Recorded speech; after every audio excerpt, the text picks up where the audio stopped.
আসসালামু আলাইকুম, স্বাগত সবাইকে। আজকের পর্বে আপনাদেরকে বানিয়ে দেখাবো ফুচকা। খেতে পছন্দ করেন এমন মানুষের অভাব নেই, কিন্তু ঘরে বানাতে গেলেই দেখা যায় নানা রকম বিপত্তি। সবার প্রথমে যে ঝামেলা বাঁধে সেটা হচ্ছে ফুচকার শেল বা পুরিটা ঠিক মতো গোল হয়ে ফুলে না, যদিও বা ফুলে ঠিক মতো মুচমুচে হয় না। অনেকে বলে থাকেন ঘরে বানানো ফুচকা দোকানের মামাদের বানানো ফুচকার মতো টেস্টিও হয় না। এর কারণ হলো ফুচকার টক এবং ভেতরের পুরটা ঠিক মতো বানানো হয় না বলে। তাই আজকের পর্বে এই সমস্ত সমস্যার সমাধান আমি একটা ভিডিওতে আপনাদেরকে করে দেখাবো। তাই আশা করছি যারা ফুচকা প্রেমী আছেন তাদের আমার আজকের ভিডিও খুব পছন্দ হবে। চলুন তাহলে শুরু করা যাক। প্রথমে আমরা ফুচকার শেল বা পুরিগুলো তৈরি করে নিব। তার জন্য আমি আধা কাপ আটার সঙ্গে নিয়েছি আধা কাপ সুজি। চাইলে পুরোটাই আটা দিয়ে ফুচকা তৈরি করা যাবে, তবে আটার সঙ্গে যদি সমপরিমাণ সুজি মেশানো হয় তাহলে ফুচকার শেলগুলো খুব পারফেক্ট ভাবে তৈরি করা যাবে। আধা চা চামচের মতো নিয়ে নিয়েছি লবণ এবং 1/4 চা চামচ নিয়েছি বেকিং সোডা। সাথে 1 চা চামচ দিয়ে দিচ্ছি তাল মাখনা। অনেকেই প্রশ্ন করবেন তাল মাখনা ছাড়া ফুচকা হবে কিনা। অবশ্যই হবে, ফুচকা ফোলার সঙ্গে তাল মাখনার কোনো সম্পর্ক নেই।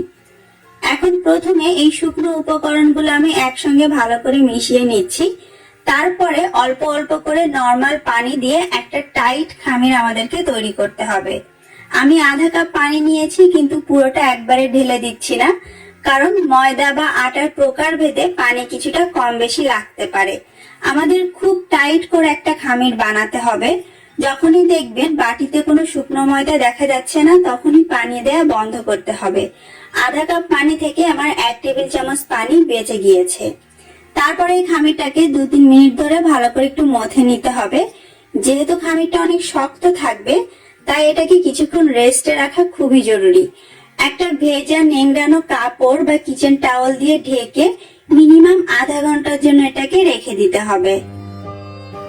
আধা ঘন্টা পরে দেখতে পাবেন যে খামিরটা অনেক শক্ত করে তৈরি করা হয়েছিল সেটা কিছুটা নরম হয়ে এসেছে। এখন আমাদের কাজ হচ্ছে 5-6 মিনিট ধরে খুব ভালোভাবে মথে এটাকে একটু মোলায়েম করে ফেলা। তবে যত যাই করেন না কেন এই ফুচকার খামির কিন্তু অনেক শক্ত থাকবে, আর এটাই হচ্ছে পারফেক্ট ফুলকো ফুচকা তৈরির প্রধান শর্ত। এইবারে এখান থেকে ছোট ছোট বল কেটে নিয়ে আমাদেরকে রুটি বানাতে হবে। খুব বেশি মোটা বা খুব বেশি পাতলা করে রুটি বানানো যাবে না। জাস্ট আমরা যেমন নরমালি রুটি খাই ওরকম করে একটা রুটি আমি বানিয়ে নিচ্ছি।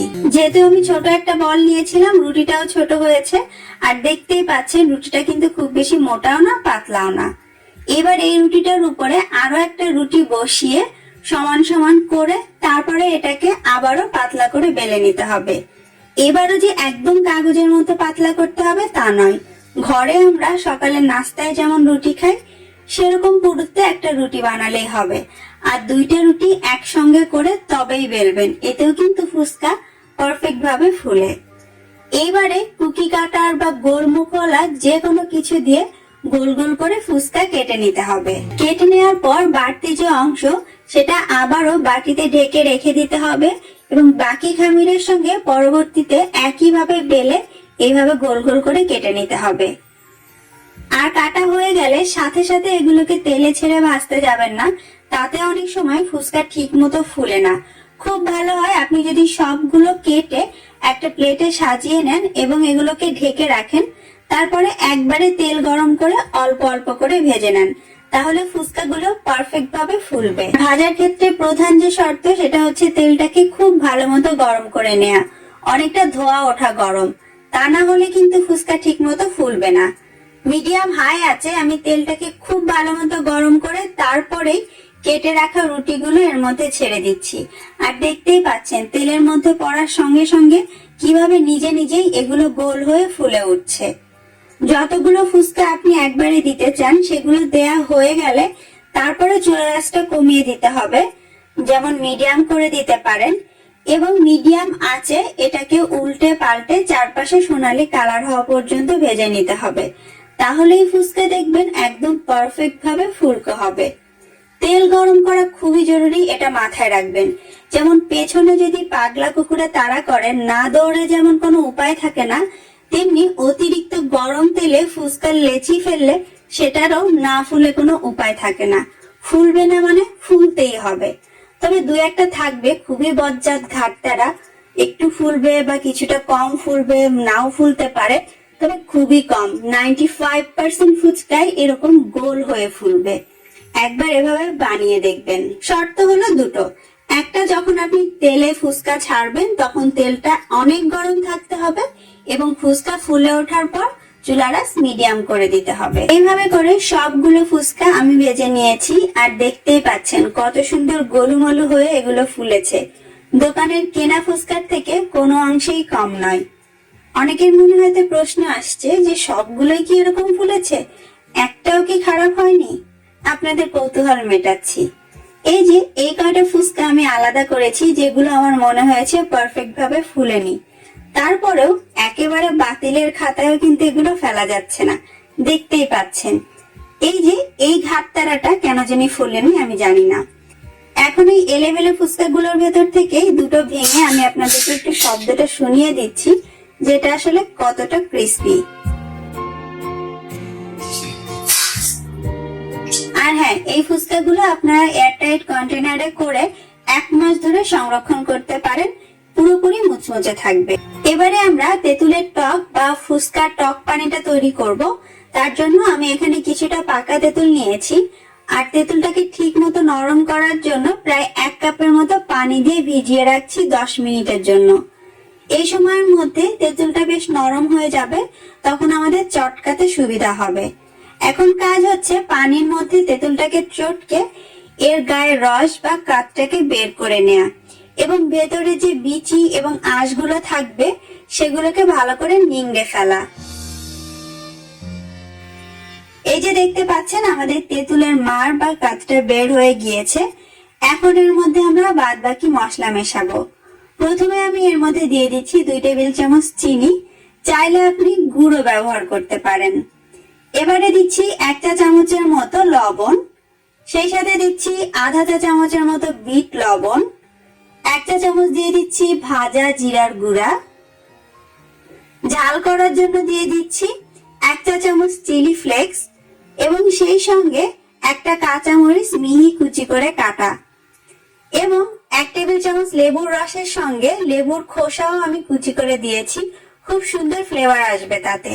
সবকিছু একসঙ্গে ভালো করে গুলে নিতে হবে। চিনিটা গলেও কিন্তু আমাদের এই তেঁতুলের টকটা অনেকটাই পাতলা হয়ে যাবে। তবে আপনি যদি আরো পাতলা করতে চান সেক্ষেত্রে এর মধ্যে আরো কিছুটা পানি মিশিয়ে নিতে পারেন। ভেতরের পুর বা মশলাটা মাখাবো, তার জন্য এখানে আমি 1 কাপ নিয়েছি ডাবলি বুট সেদ্ধ। শুধুমাত্র লবণ আর হলুদ দিয়ে নরম করে আমি ডাবলি বুট সেদ্ধ করে নিয়েছি। সম পরিমাণ অর্থাৎ 1 কাপ আলু সেদ্ধ নিয়েছি, যেগুলোকে হাত দিয়ে একটু ভেঙে দিয়েছি। তারপরে এতে দিয়ে দিচ্ছি 1/4 কাপ পেঁয়াজ কুচি, সেই সঙ্গে কাঁচামরিচ কুচি দিয়ে দিচ্ছি 4টা, মিহি করে কেটে নিয়েছি। সাথে 1 চা চামচ দিয়ে দিচ্ছি চিলি ফ্লেক্স। ঝালটা নিজের পছন্দ মতো বাড়িয়ে বা কমিয়ে নিতে পারবেন। তারপরে এতে দিচ্ছি 1 টেবিল চামচের মতো ধনে পাতা কুচি এবং সেই সঙ্গে 1 টেবিল চামচ দিয়ে দিচ্ছি চটপটি মশলা। এটা আমার ঘরে বানানো চটপটি মশলা, যার ভিডিও অলরেডি আমার চ্যানেলে দেয়া আছে। সব শেষে আমি এর মধ্যে 2 টেবিল চামচ দিয়ে দিচ্ছি তেঁতুলের টক। যদিও ফুচকা তেঁতুলের টক দিয়ে খাওয়া হয়, তারপরেও এই পুরটা মাখানোর সময় অবশ্যই একটু টক এতে মেশাবেন। সাথে স্বাদ মতো একটু লবণও দিয়ে দিতে হবে। তেঁতুলের টক, চটপটি মশলা এবং ডাবলি সেদ্ধ সবগুলোর মধ্যে লবণ আছে, তাই লবণটা একটু স্বাদ বুঝে দিতে হবে। তারপরে সবকিছু একসঙ্গে একটু থেতো করে মেখে নিতে হবে, ঠিক এরকম। এইবারে এই মেখে নেওয়া পুরটা আমরা ফুচকার শেলের মধ্যে ভরবো। একটুখানি মাঝখানে ছোট গর্ত করে পছন্দ মতো পরিমাণে পুরটা এই ফুচকার মধ্যে দিয়ে দিতে হবে।